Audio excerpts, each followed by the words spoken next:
Bonjour, bonjour. Aujourd'hui, nous sommes à un autre jour. Et pour ceux qui sont de passage sur cette chaîne, je suis Job Kamdem. Aujourd'hui, on va parler d'une personne importante. C'est une personne qui a marqué l'Afrique. Une personne qui a voulu doter l'Afrique d'un satellite de télécommunication pour que le Wi-Fi, bien pour que les communications soient très moins chères en Afrique. C'est une personne qui a voulu créer une monnaie africaine, le dinar d'or africain. C'est une personne dont la conspiration des pays occidentaux et quelques élus locaux ont occasionné sa mort. Sa mort a été une très grande perte pour l'Afrique, une très grande perte pour le monde. Nous allons parler de cet homme. Cet homme, c'est un Africain. C'est un ancien président de la Libye. La Libye aujourd'hui qui est en proie à une grande déstabilisation. Mais qu'est-ce qui s'est passé? Nous n'allons pas parler de sa vie dès le départ, mais nous allons parler de sa mort. Quelles sont les causes de sa mort? Et quelles sont les conséquences aussi de sa mort? On commence immédiatement. La mort de Muammar Kadhafi en 2011 résulte en même temps d'un mélange de facteurs géopolitiques, de facteurs économiques et stratégiques. Voici les principales raisons qui ont conduit à sa mort. Dans un premier temps, l'une des raisons de sa mort est le contrôle des ressources pétrolières par les pays occidentaux. Donc, la Libye possède l'une des plus grandes réserves de pétrole au monde et d'Afrique. Et Muammar Kadhafi avait nationalisé cette ressource et négociait des contrats pétroliers favorables aux multinationales occidentales. Son désir de renforcer l'indépendance de la Libye menaçait les intérêts des grandes puissances, notamment les États-Unis, la France et les Royaumes-Unis. L'autre cause, c'est le projet du dinar or africain. Kadhafi voulait créer une monnaie africaine adossée sur l'or pour remplacer le dinar, le dollar et le franc CFA. Ce projet menaçait directement les intérêts des puissances occidentales, en particulier la France et les États-Unis. La France pour le franc CFA, les États-Unis pour le dollar. Une troisième raison était son influence sur le continent africain. Kadhafi finançait plusieurs mouvements panafricanistes et soutenait le projet d'indépendance économique pour l'Afrique. Il voulait transformer l'Union africaine en une véritable puissance politique militaire indépendante des puissances occidentales. Voilà l'une des raisons de sa mort. Et une quatrième raison, c'est son opposition à l'OTAN et aux États-Unis. Kadhafi critiquait ouvertement les interventions militaires de l'Occident au Moyen-Orient et en Afrique. Il avait financé des mouvements de résistance et s'opposait au projet du Grand Moyen-Orient des États-Unis. Donc voilà quelques causes, quelques raisons qui ont justifié son assassinat. Mais maintenant, l'autre raison, c'est l'opération de l'OTAN sous prétexte des droits de l'homme. C'est-à-dire l'OTAN va attaquer la Libye sous prétexte des droits de l'homme. En 2011, les révoltes du printemps arabe ont servi de prétexte à une intervention militaire de l'ONU.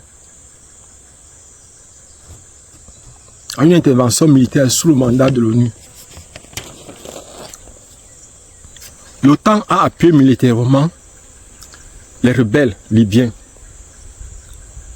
pour renverser Kadhafi, sous couvert de protéger les populations contre une répression supposée. En réalité, les dirigeants qui menaçaient l'intérêt des Occidentaux, en réalité l'intervention visait à éliminer un dirigeant qui menaçait l'intérêt des Occidentaux. Donc ces populations étaient les populations de Benghazi.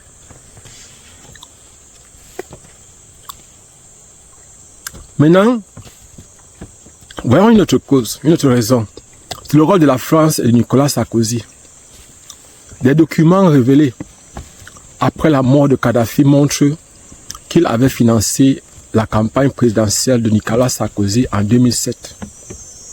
Une fois au pouvoir, Sarkozy a mené une offensive pour éliminer toutes les traces de ces financements. Maintenant, nous allons voir les conséquences de son assassinat. Dans un premier temps, on a l'effondrement de la Libye.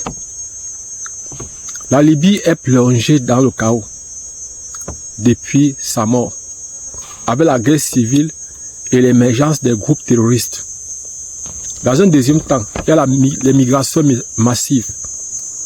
Les Libyens sont en train d'aller en Europe, c'est-à-dire l'effondrement de la Libye a ouvert les voies à une crise migratoire vers l'Europe. Troisième raison, la déstabilisation du Sahel.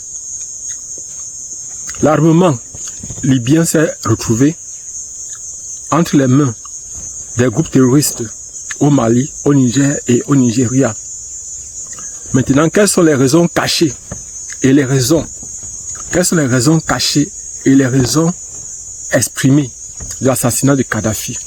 Parce que, pour ça, il faut le reconnaître, il y a des raisons cachées et il y a les raisons officielles ou exprimées. Dans un premier temps, on va voir les raisons officielles.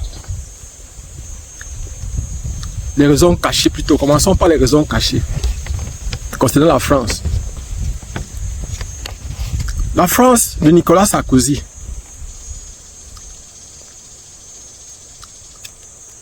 La France cherche à éliminer un témoin gênant. C'est-à-dire Sarkozy cherche à éliminer un témoin gênant. Kadhafi a financé la campagne présidentielle de Nicolas Sarkozy en 2007. Après son élection, Sarkozy voulait faire disparaître toutes les preuves compromettantes. Dans un deuxième temps, il y a le contrôle économique. La France voulait récupérer les contrats pétroliers de reconstruction des infrastructures que Kadhafi accordées aux autres pays comme la Chine et la Russie. Dans un troisième temps, la France veut empêcher le dinar or africain.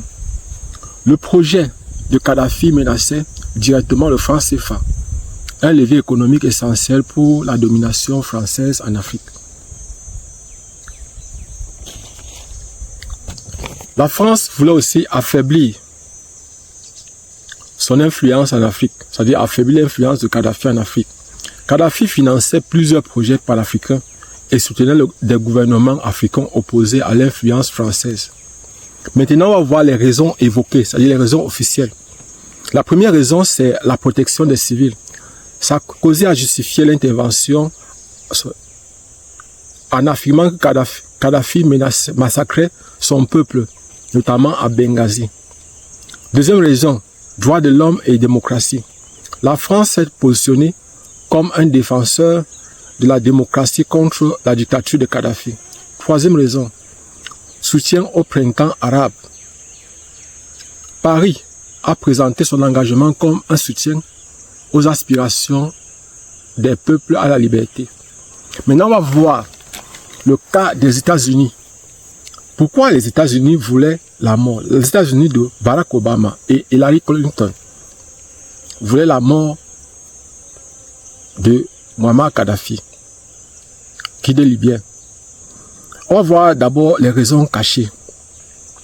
Une des premières raisons, c'est le maintien de la suprématie du dollar.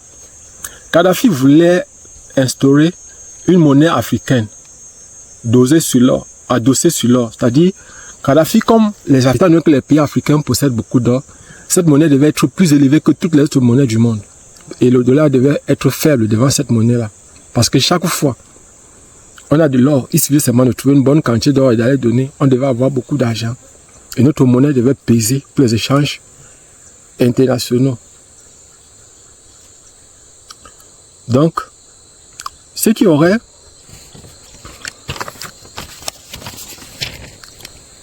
affaibli le dollar sur le marché international. Deuxième raison, c'est le contrôle du pétrole libyen. Les compagnies américaines voulaient s'accaparer des réserves pétrolières libyennes après la chute du régime. La troisième raison, c'est affaiblir l'indépendance de l'Afrique. Kadhafi soutenait des projets qui auraient permis aux Africains, aux pays africains de se libérer de la dépendance économique et militaire occidentale. Quatrième raison, détruire un allié de la Russie et de la Chine. Kadhafi collaborait avec ces puissances émergentes, ce qui allait à l'encontre des intérêts américains en Afrique et au Moyen-Orient. Maintenant, les raisons évoquées. Les Américains prétendent qu'ils voulaient empêcher un génocide. C'est la première raison, pour les raisons officielles. Les États-Unis ont prétendu que Kadhafi planifiait un génocide, massacre à Benghazi. Deuxième raison, c'est renforcer la démocratie. Obama et Hillary Clinton ont insisté sur le fait que la Libye devrait être libérée de la dictature.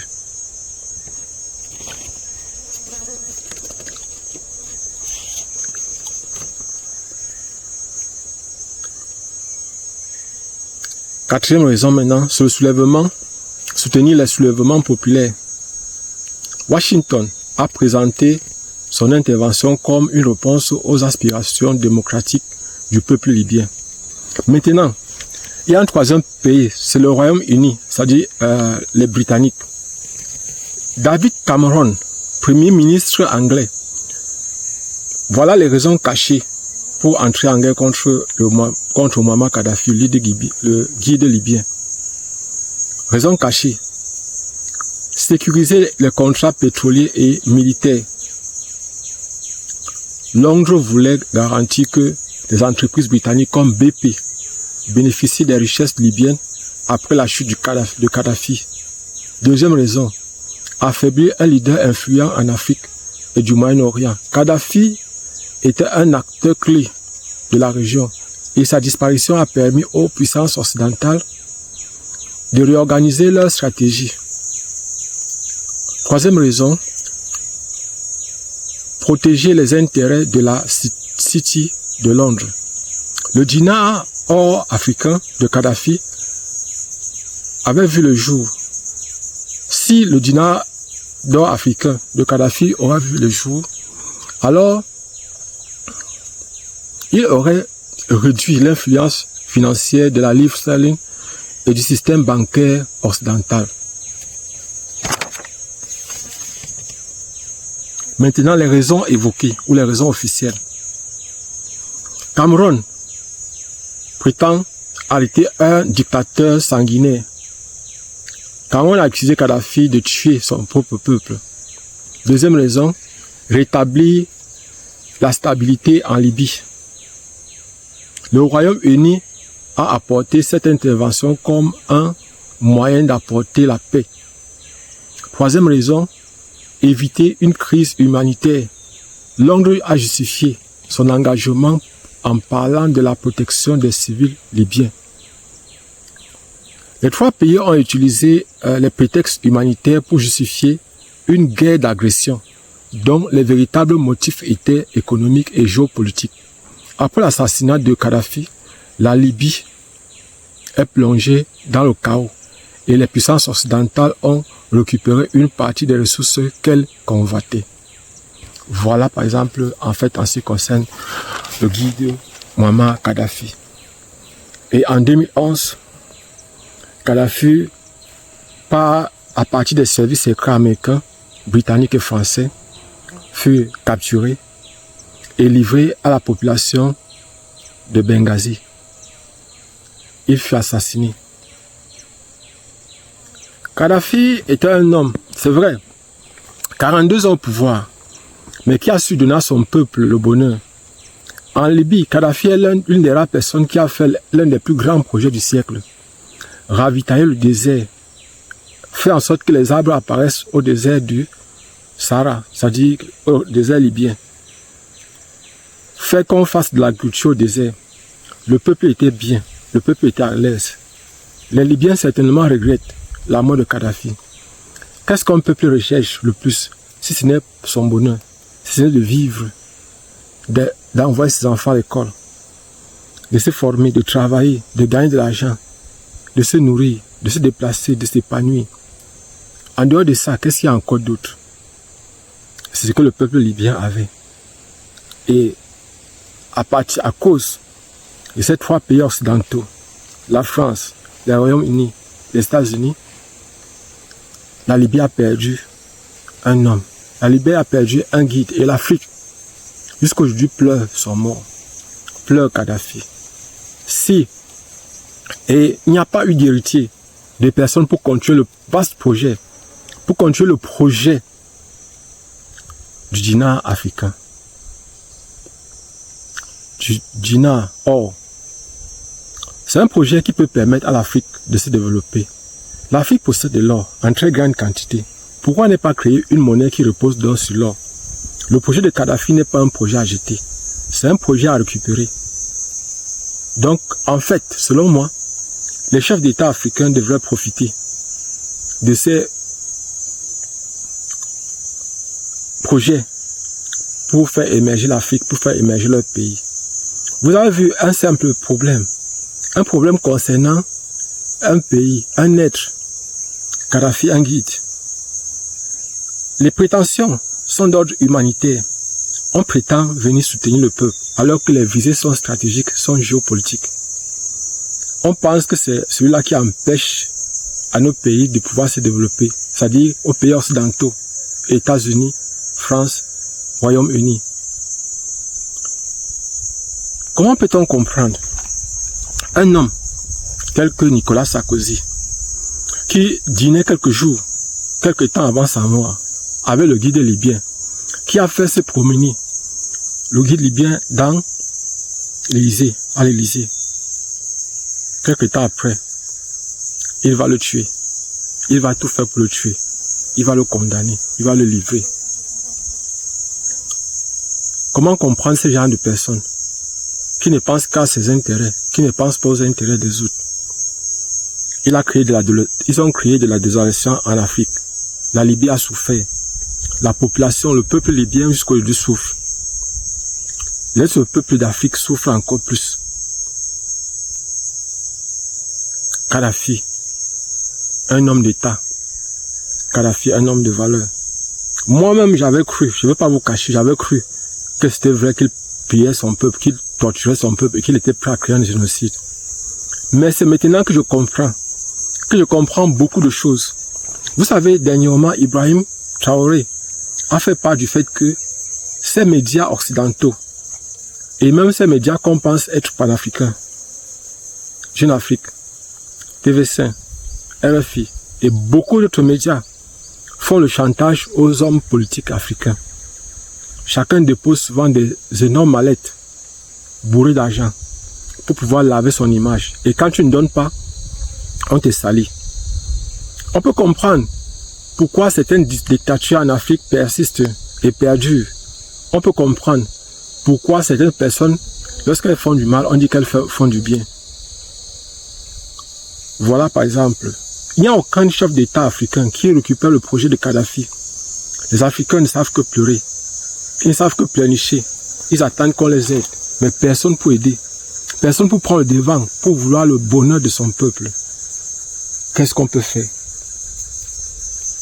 Qu'est-ce qu'on peut faire? va seulement demander aux gens, on va seulement demander à nos dirigeants d'être plus audacieux, d'être plus ambitieux par rapport au peuple, par rapport à la souveraineté. Nous voulons être indépendants et nous voulons une véritable indépendance. Et en temps normal, nous pouvons l'avoir si on travaille. Je veux m'excuser franchement parce que actuellement, il me trouve encore dans ma plantation. C'est pendant les pauses que je profite pour faire les vidéos. Abonnez-vous et partagez au maximum possible cette vidéo. Pour ceux qui ne me connaissent pas, je suis Jacques Camden. Pardon, je suis professeur, enseignant de formation et répétiteur de profession. Actuellement, je suis dans les plantations pour une expérience. Je suis en train de faire le maïs. C'est pour la culture du maïs et du manioc. Les boutures, quelques boutures sont déjà là. Je crois que peut-être, je sais pas, il faut que je vous montre ces boutures-là.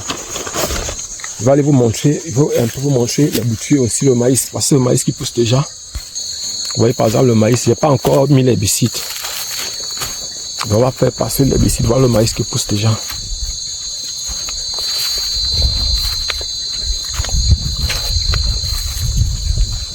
Vous voyez par exemple là, c'est du maïs qui est semé en ligne. Donc j'ai fait ce qu'on appelle les lignes jumelées.